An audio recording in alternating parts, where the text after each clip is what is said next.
Hi, welcome to DASAR community. My name is Darshan Doshi, and I aim to build a community of doers, people who want to build things and learn in the process and also achieve financial independence. I have an amazing guest with me today, Monish Darda. I've known him for a while. I've seen him do things which really have blown my mind. And I've invited him to the Dasar podcast to learn and break down and really get into his mind of how he thinks and makes decisions. I also hope to get your perspective on the outlook of life, some of your guiding principles, your routines, your habits, and your views. Looks like I'm going to bare my soul today. Okay. Sounds good. All right, so quick introduction, right? Monish Darda has been a part of three acquisitions. He is a serial entrepreneur. He is one of the best technology product creators I know. He's been a founder of Websym Technologies way back in 1998. He's led R&D divisions which have gone on to get acquired by Sun Microsystems, BMC Software, amongst others. And today he's built as a co-founder and the CTO of ICERTIS, which is one of the three unicorns that is $1 billion valuation startup right here from Pune in India. So I gave a quick introduction of who Monish is, right? But when someone comes up to you and asks you, who is Monish Darda? What do you typically say? Well, it depends on who asks me, really, right? No, I'm kidding. But I think I'm the kind of person who likes to do different things. So usually when you introduced me, you kind of said we'll go deep into how I think, and that's my introduction really. I like to kind of not just think but also act. I love motorcycles, and that gives me the feeling of speed and balance, and I love that in my life. So those are the two things I really focus on. If you ask me, what am I made of, what I really love to do, I think those are the two things that really define me. So now coming to that, you've built so many enterprise grade software and applications which have been used worldwide, right? Not an easy task, especially given the fact that there's so much competition out there, there's so much capability out there. But how do you, when you think about enterprise grade software, what have you seen change over the last 20 years?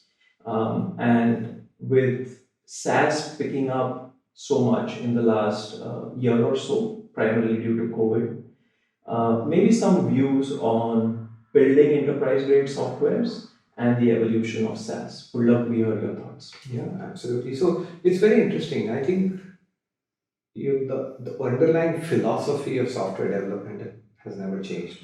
The underlying philosophy, I would say, overreach myself and say the software distribution also hasn't changed. So if you think about and it's not just 20 years, it's really more like 30 years. When I was doing my master's in Florida, all these big supercomputers that you worked on or mainframes that you worked on, they had these terminals going all across. And in our university, we had the mainframe sitting in one place and the student community spread over an area of roughly 900 miles, right? Different cities, towns, and so on and so forth. And they were all connecting to the mothership. And the cloud is kind of, if you think about it like that, right? So we used to dream about utility computing in the 70s. And the constraints were really hardware.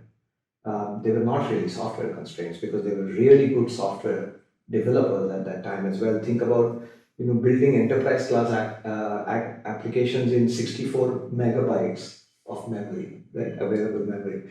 So you had some really good developers, but the hardware really was not there. Now what has happened? I think the big change in the last, I would say 6 or 7 years, not even 20 years, has been that hardware is now available to you and me. Someone who doesn't have money or has money with a credit card and can spend $1,000 a month can actually run 1,000 VMs, literally. Not for the whole month, but at least for 4 or 5 days.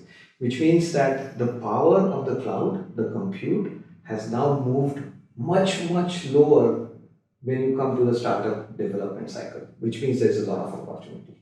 I think that is the movement that we are seeing. That as people kind of say, hey, I want to build a company that will target 5 million people, they don't have to think about $50 million of fundraise. They can do it with a small fund. They can do it on as they need it, and the cloud and the expense will grow with their growth. I think that has fundamentally changed things. The second movement I've seen, and it's very obvious, especially in the space we are in, contract management, is that people are tired of thinking about enterprise software and consumer software differently. They really think about this as, how can I actually get the same experience I have on a Sunday evening when I wake up and go to the office on Monday morning? I want the same apps, they have to run on my phone, they have to be friendly, they have to make me more efficient, and they have to work like me.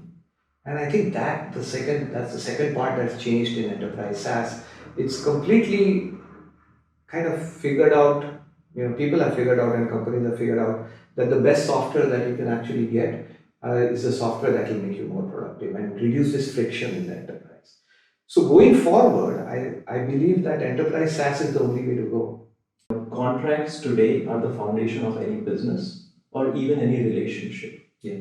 I read in a report that today ICERTIS manages roughly 7 million contracts worldwide. 7.5. 7.5, right? That's a huge number of contracts to manage. So, something as simple as contract management, which has been around for such a long time, how did you look at, your co-founder Samir, look at building ICERTIS in its early days? How did you arrive at this problem statement? We'd love to hear, the origin story. Yeah. And it's very interesting. If you think about contract management, very few co-founders in 2009 who would have woken up and said, I want to build a contract management company.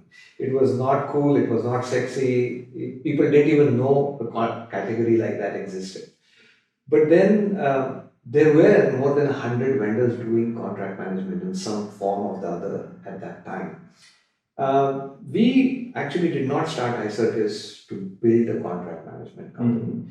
We started ICERTIS because both Samir and I were coming out of acquisitions. We couldn't stay at home. We wanted to do something interesting. More importantly, we wanted to correct many of our mistakes that we had already done in our past startups, in our past lives, and said, if you want to build an organization, maybe there's a right way or a better way. I mean, there's no right way, but there's a better way of building it. And we were very excited about that prospect. So when we started, we thought ERP surround might be a good place to go into. Both of us come from enterprise software background. So the target customer definitely was the enterprise. We understood the customer well.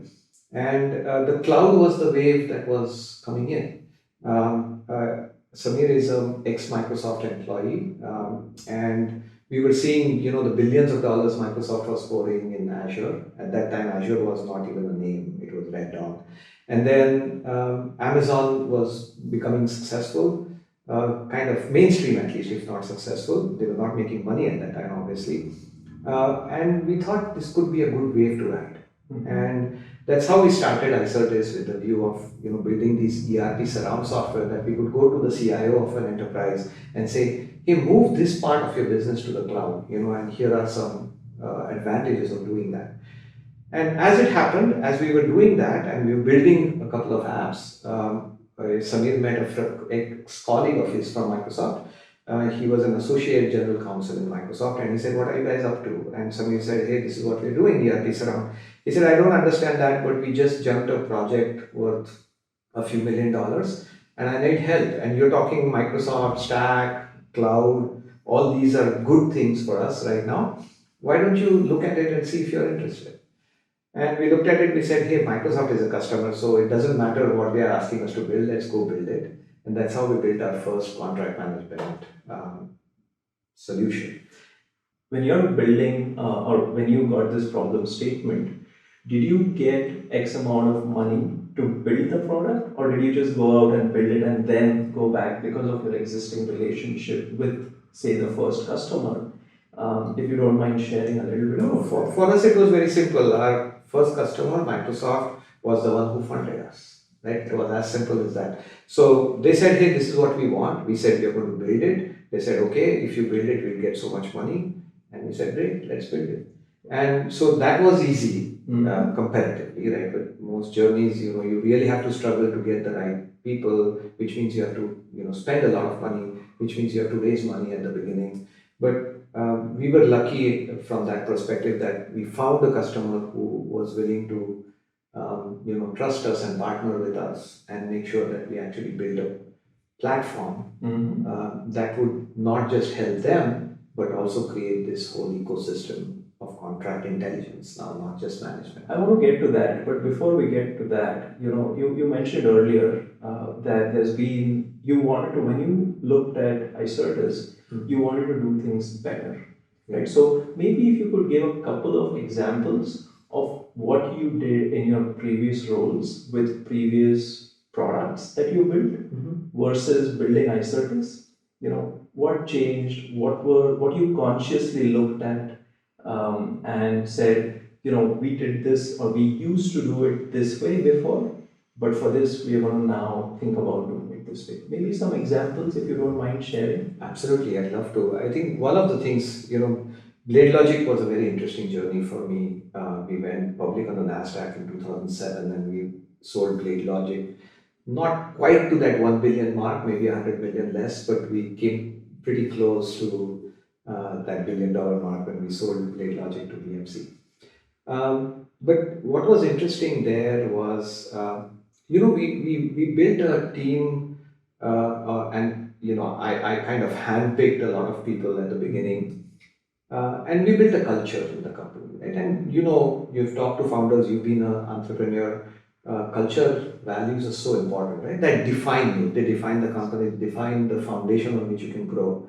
And one of the things I didn't do and think about was as we expanded, as I walked into the office and didn't know 4 people who were sitting in front of me, I didn't take those extra efforts to actually amplify that culture. So even though BladeLogic, as a company had a very good culture, if we had grown quickly and if we had grown more and we hadn't sold to BMC software, it would have been hard to kind of get that culture together. So that was one big learning I had, was that you have to invest in culture right from the beginning. You have to invest in your values, amplify your values, market your values, let new people come in and explain to them what those values are. I think that just makes a great company. So that was one learning that I had, definitely. The second learning was, we always thought about, hey, how much money did you raise and what is your valuation? And even though everybody says, look at the customer satisfaction is high and so on and so forth, I think it was more than that. I think we learned over a period of time, both Samir and I, that building an organization is all about people. You get the best people, you put them in the right environment, you have the right culture, ideas will blossom, right? And people naturally navigate their way through, and they have their customers help them navigate their way through. If you can do that, that's the job of the founders, And the interesting part of that whole journey is that every year is a different year. Even in fact, now we're looking at every quarter is a different quarter, right? Which means what worked last quarter doesn't work this quarter. I think that was a huge learning. I never thought about it this way till maybe 2015, 2016, whereas when I thought, hey, what does it mean to become a $1 billion company? Valuation, at least, if not revenues. We'll get to the revenues. But what does it take? And one of the things I definitely learned was that you have to change yourself, which I wasn't very willing to do so before. And now it's kind of become, in both our kind of heart and blood, if you would say so. Samir and I actually question each other every time and ourselves in terms of, hey, what should I do? What should I change? How should my behavior change? How should I work with people? How should I motivate people? How should I get these customers? What do I do differently to sell? And that evolution has made me a better person, for sure. You're based in India. You have a team, you're co-founder based in the US. Yeah. How do you guys operate across geography? I mean, I understand, there's Zoom, there's a lot of technology out there which can help us, resolve or communicate through various channels. Yeah. But it's still different from being, say, face to face. So, how do you guys manage in making day-to-day decisions or the smaller things, right? How do you avoid the problems associated with not being physically present over an extended period of time when you're running a high growth company? Yeah, and it's not easy because I always say, hey, Apache Foundation has some great software where developers have never seen each other ever, right? In that whole evolution of the software. But it's not as easy to run a company like that, with the salespeople, your marketing, especially, we did a branding exercise, we changed our logo, this is a new logo.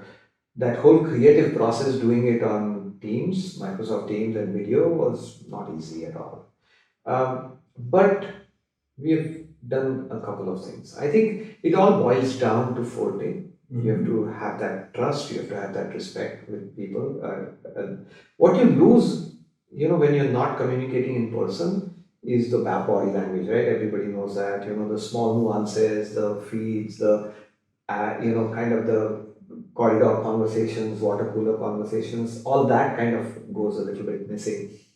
But you have the openness and you have the respect and you have some basics that you start with. Like we start every meeting with our video on as much as possible, right? Some people obviously you're late night and you don't want to turn on your video, but we start at least the first 5 minutes. Everybody has a video on.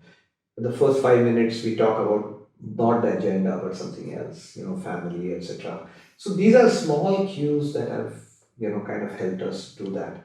I think the other thing between Samir and I, before the pandemic, it was very easy.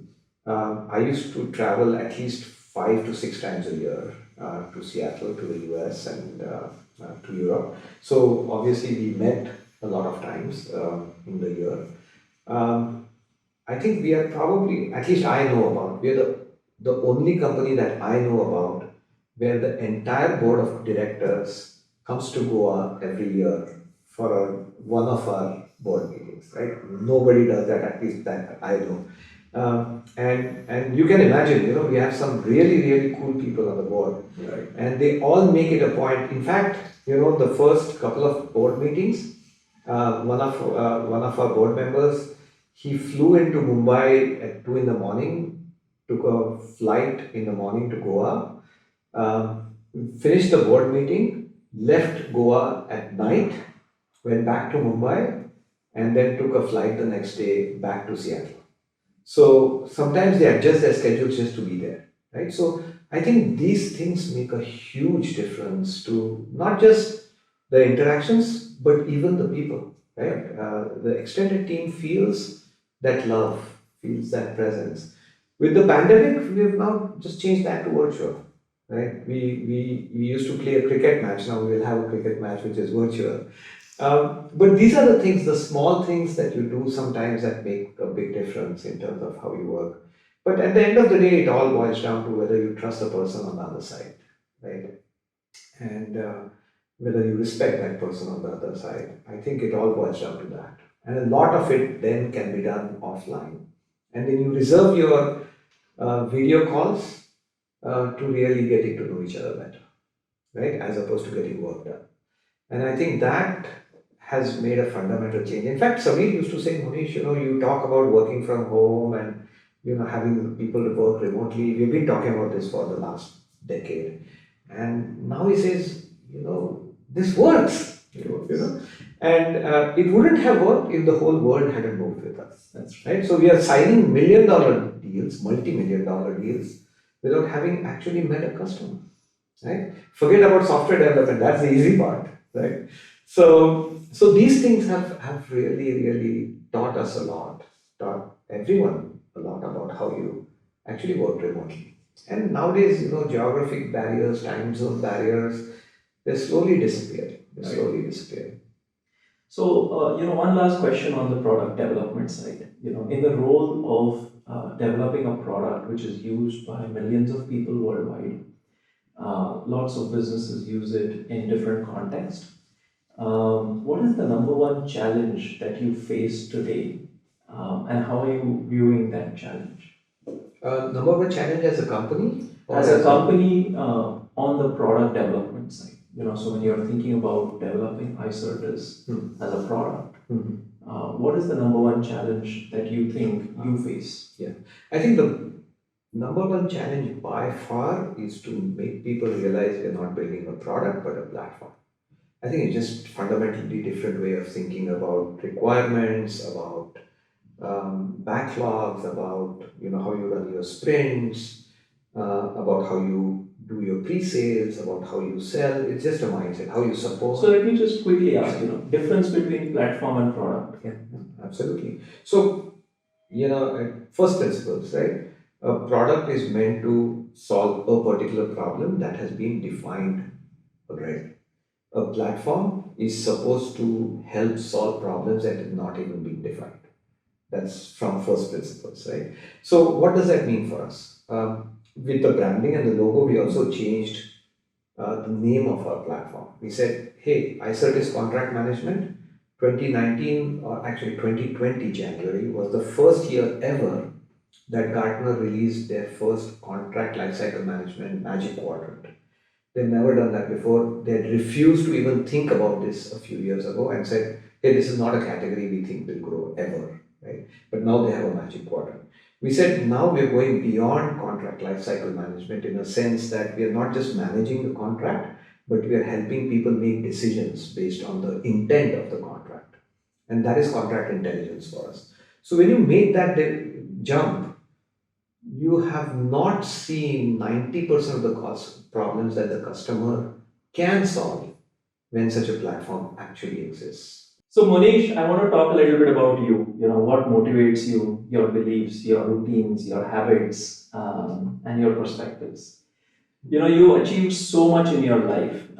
Being a part from a professional front, you've gone on to achieve probably whatever there is to achieve, right? And on the personal front, you're clearly, still gaming, doing things that you like. You have a lovely family. So, what makes you get up from bed and still have this ambition of building ICERTIS and doing all the things that you want to do after having achieved so much? Would love to hear, what motivates you. So, Monish, what does personal finance mean to you? Wealth, money, these are all important things in life. We need a bare minimum of it to take care of family, to take care of our friends, and the community around us. So, what does money and wealth mean to you?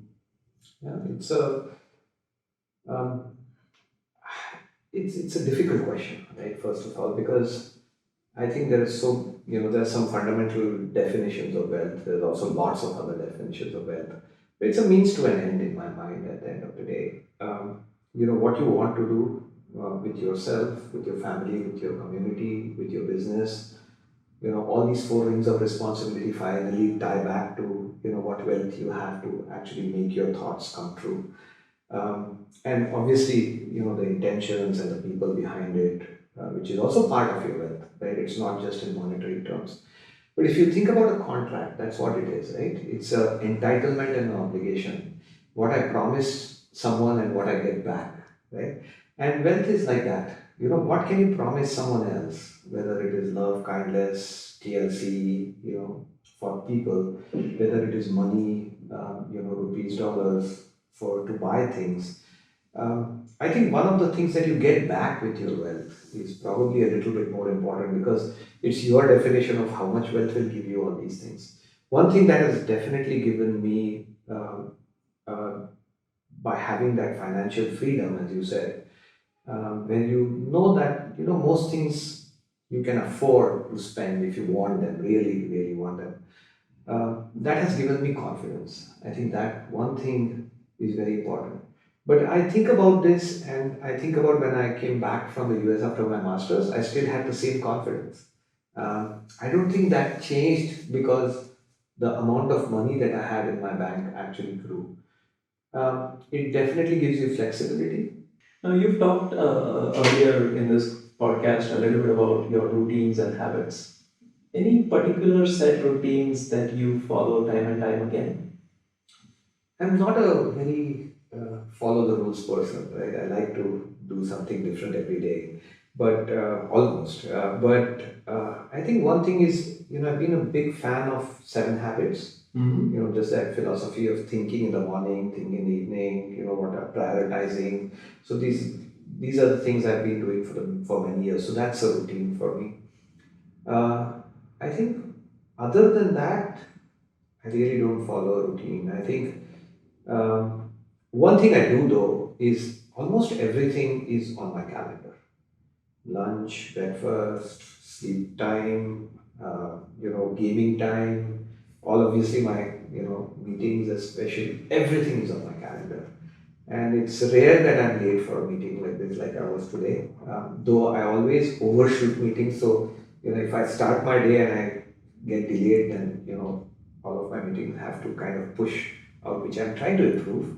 But that's one habit I've gotten into, that organize, and people laugh at me. Suddenly there'll be a pop-up saying, "Hey, call Mayur, my son, or meet Kohinoor for dinner." They say, "What are you doing? Your family stuff is popping up all over your calendar." I said, "That's how I want my life. I want to make sure I know what I'm going to do next, to a certain extent for the day." Sure. So at least the day, next 2 days are planned. Other than that, I'm very unpredictable. Interesting. And now comes, the question of the city that we live in, Pune. You could have chosen to live in any city that you wanted. You could surely move to Seattle if you wanted to, right? But the world is yours to take, literally. Why do you choose to live in a place like Pune and build ICERTIS, be a part and build your family here in Pune? A very good question. And especially with the pandemic, this question becomes even more relevant because, and this is a time where you could think about, hey, anyway, you can work from anywhere. It doesn't matter where your office is or your headquarters, and so on and so forth. I think two reasons. One is I was born and brought up in Pune. The city's given me a lot, everything really, and it's made me the person I am.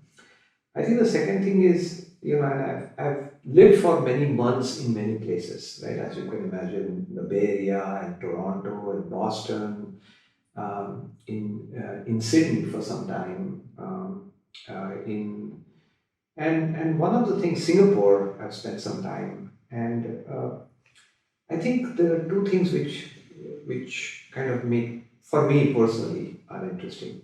One is to go out and talk Marathi. That's a pleasure every day, right? We talk Marathi, talk in Marathi in our house as well, and the language itself, it just comes easily, and you want to talk about it. So every time I travel, when I get back, the first thing is to kind of get into that Marathi thing. Right? I also love and again, this is a very common thing you'll hear from Punekars. I love the humor of the city. The way people express the word, the kattas, the signs. I think it just makes it Very cultural. Very cultural, very nice place to do. I think the third thing, these are the two important things I would say. The third thing, of course, is my family and my friends. Lots of them are here, and I think that hook, those ties are much more closer than anything else, and that makes Pune a very obvious choice for me. The last reason that you mentioned is the very reason why I moved and decided to come back and live in Pune, right? Family and friends, and give kids one schooling in this beautiful city called Pune. So this has been an absolute wonderful conversation, Monish. Thanks a lot for your time. More importantly, thanks for being open and so transparent. There's so much that I've learned, and I'm sure a lot of people out there could learn from.